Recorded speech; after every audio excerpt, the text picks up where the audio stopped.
ایک صاحب مجھے کہنے لگے نہیں زنا تو چھپ کے ہوتا ہے, متع میں 2 گواہ ہوتے ہیں. میں نے کہا اس کا مطلب زنا اگر 2 گواہوں کی موجودگی میں کر لو تو وہ متع بن جائے گا.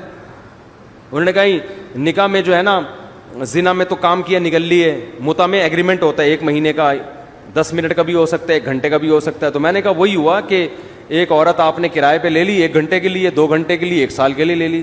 نکاح میں اور زنا میں بڑا فرق یہ ہے کہ نکاح میں عورت کو رائٹ نہیں ہوتا کہ آپ کے نکاح سے نکلے. شادی ہوئی ہے, مرد کو رائٹ ہے کہ وہ چھوڑے گا تو آپ نکاح سے نکلو گی, نہیں چھوڑے گا تو آپ نہیں نکل سکتی.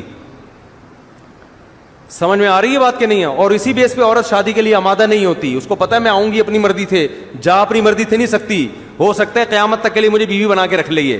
تبھی وہ یہی سوچ کے آتی ہے کہ جس کے ساتھ قیامت تک رہ سکتی ہوں اس کو تو اس کے نکاح میں تو آؤں, جس کے ساتھ نہیں رہ سکتی اس کے نکاح میں آنا ہی نہیں ہے. وہ الگ بات ہے, ہماری عدالتوں نے یہ فلسفہ ہی ختم کر دیا خلا کے اختیارات دے دے کے عورتوں کو.